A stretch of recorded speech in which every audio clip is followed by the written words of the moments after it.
This is called Birdscrap. The twins sat on the beach throwing bits of their lunch to the seagulls. Don't like telling a lie to Grandma, said Tracy. It wouldn't be fair.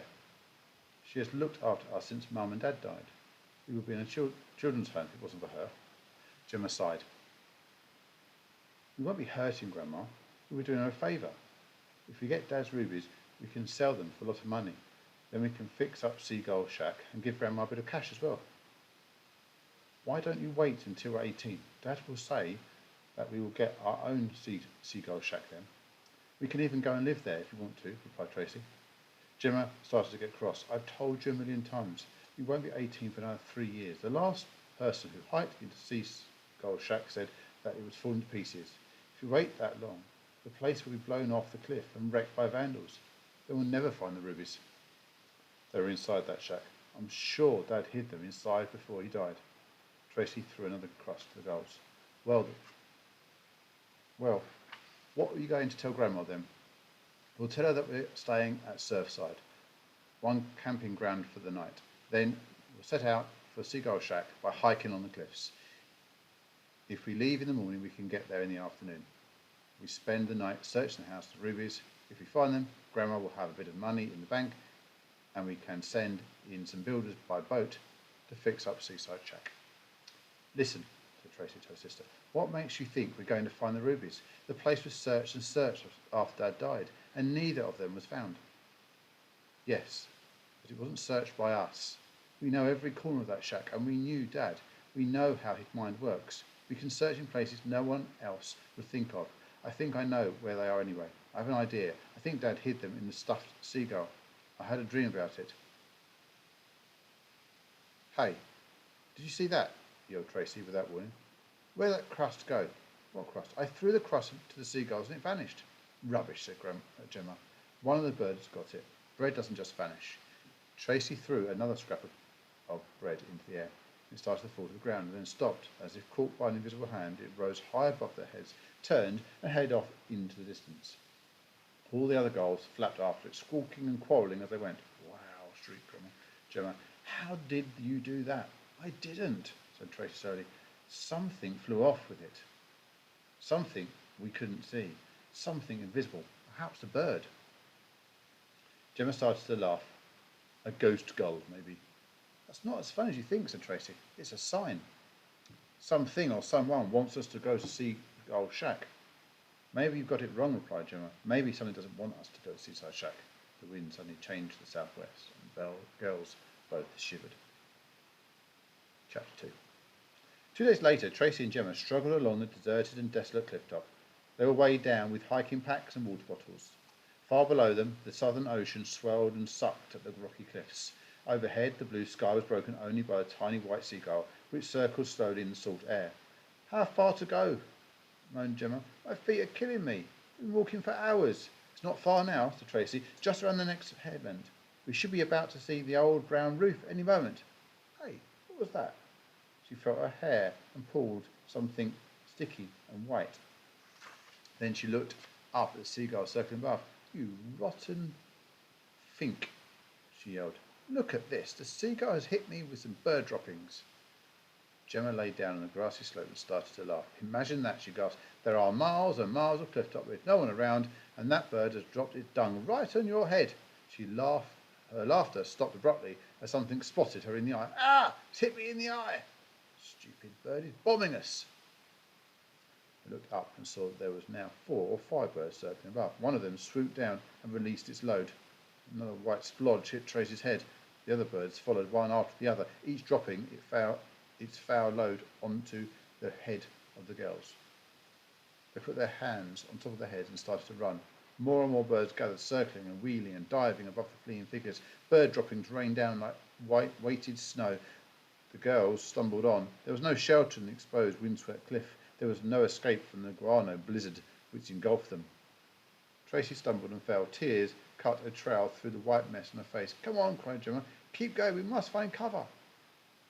She dragged her sister to her feet, and both girls groped their way through the white storm, being released from above by the squealing, swirling gulls. Finally, exhausted and blinded, the twins collapsed into each other's arms. They huddled together and tried to protect themselves, from the pelting muck by holding their packs over their heads. Gemma began to cough. The white excrement filled up ears, eyes, and nose. She had a fight for every breath, and then as quickly as it began, the attack ended. The whole flock sped out to sea and disappeared over the horizon. The girls sat there, panting and sobbing. Each was covered in a dripping white layer of bird dung. Finally, Gemma gasped, "I can't believe this. Look at us, covered in bird droppings. Did that really happen? Where have they gone?" She looked anxiously out to sea. "We've probably run out of ammo," said Tracy. "We had better get to the shack as quickly as we can before they come back." Chapter 3. An hour later, the two girls struggled up to the shack. It sat high above the sea, perched dangerously on the edge of a cliff, which fell straight to the surging ocean beneath. Its battered tin roof and peeling wooden walls stood defiantly against the might of the ocean wind. The girls felt tears spring into their eyes. "It reminds me of Dad and of all those fishing holidays we had here with him," Tracy said. They both stood there on the old porch for a moment, looking and remembering. "This won't do," said Gemma, as she unlocked the door and pushed it open. "Let's get cleaned up and start looking for those 2 rubies." Inside, as much as they remembered it. Inside was much as they remembered it. There was only 2 rooms, a kitchen with an old table and 3 chairs, the fishing rods and net littered around, and the bedroom with 3 mattresses on the floor. The kitchen also contained a sink and an old sideboard with a huge stuffed seagull standing on it. It had only 1 leg, and a black patch on each wing. It stared out of one of the mist-covered windows at the sky and the waves beyond. "It almost looks alive," shivered Tracy. "Why did Dad shoot it anyway? He didn't believe in killing birds." "It was wounded," answered Gemma. "So he put it out of its misery. Then he stuffed it and mounted it because it was so big. He said the biggest gull he had ever seen." "Well," said Tracy, "I'm glad you're the one who's going to look inside it for the rubies, because I'm not going to touch it. I don't like it." "First," said Gemma, "we clean off all this muck. Then we start searching for the rubies." The 2 girls cleaned themselves with tank water from the tap in the sink. Then they sat down at the table and looked at the stuffed seagull. Gemma cut a small slit in its belly and carefully pulled out the stuffing. Silence fell over the hut and the cliff top. Not even the waves could be heard. The air seemed to be filled with silent sobbing. "The rubies aren't there," said Gemma at last. She put the stuffing back in the dead bird and placed it on its stand. "I'm glad that's over," she went on. "I didn't like the feeling of it. It gave me bad vibes." As the lonely darkness settled on the shack, the girls continued their hunting for the rubies. They lit a candle and searched on into the night without success. At last, too tired to go on, Tracy unrolled her sleeping bag and prepared for bed. She walked over to the window to pull across the curtain, but froze before reaching it. A piercing screech filled the shack. "Look!" she shrieked. "Look!" Both girls stared in terror at the huge seagull sitting outside on the windowsill. It gazed at them, blinking every now and then with fiery red eyes. I can see into it," whispered Gemma. "I can see its gizzards. It's transparent." The lonely bird stared, pleaded with them silently, and then crouched on its single leg, flat off into the moonlight. Before either girl could speak, a soft pitter-patter began on the tin roof. Soon it grew louder until the shack was filled with tremendous drumming. "What a storm!" yelled Gemma. "It's not a storm," Tracy shouted back. "It's the birds. The seagulls have returned. They are bombing the house." She stared in horror at the ghostly flock that filled the darkness with ghostly white rain.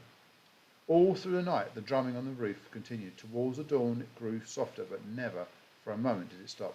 Finally, the girls fell asleep, unable to keep their weary eyes open any longer. Chapter 4. At 10 a.m., Tracy awoke in the darkness and pressed on the light in a digital watch. "Wake up," she yelled. "It's getting late." "It can't be," replied Gemma. "It's still dark." The shack was as silent as a tomb. Gemma lit a candle and went over to the window. "Can't see a thing," she said. Tracy pulled open the front door and shrieked as a wave of bird droppings gushed into the room. It oozed into the kitchen in a foul stream. "Quick," she yelled. "Help me shut the door, or we'll be drowned in the stuff." Staggering, grunting, and groaning, they managed to shut the door and open stop the stinking flow. "The whole house is buried," said Gemma. "And so are we, buried alive in bird droppings. And no one knows we're here," added Tracy. They sat and stared miserably at the flickering candle. All the windows were blacked out by the pile of dung that covered the house. "There's no way out," moaned Gemma. "Unless," murmured Tracy, "they haven't covered the chimney." She ran over to the fireplace and looked up. I can see the sky, she exclaimed. We can get up the chimney. It took a lot of scrambling and shoving, but at last the two girls sat perched at the top of the stone chimney. They stared in disbelief at the house, which was covered in a mountain of white bird droppings. The chimney was the only evidence that underneath the oozing pile was a building. Look, said Gemma with outstretched hand. The transparent gull. It sat alone on the bleak cliff, staring at the shaking twins. It wants something, she said quietly. I know what it is, said Tracy. Wait here. She eased herself back into the chimney and much later emerged carrying the stuffed seagull. Look closely at that ghost gull, panted Tracy. It's only got one leg and it has black patches on its wings. And look how big it is. It's this bird. She held up the stuffed seagull. It's a ghost of this stuffed seagull. It wants its body back.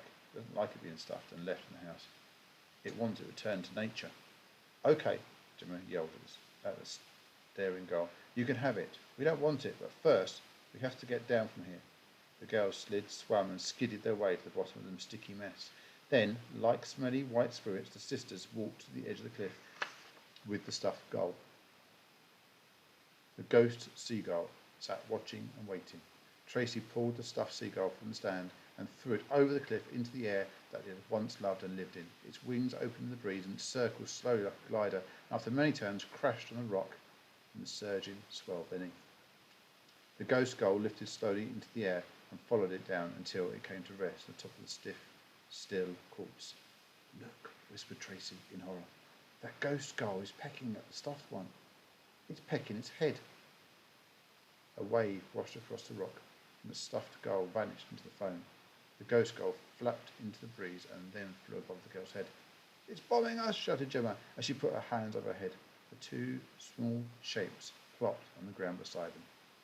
It's the eyes from the stuffed seagull, said Tracy in a hoarse whisper.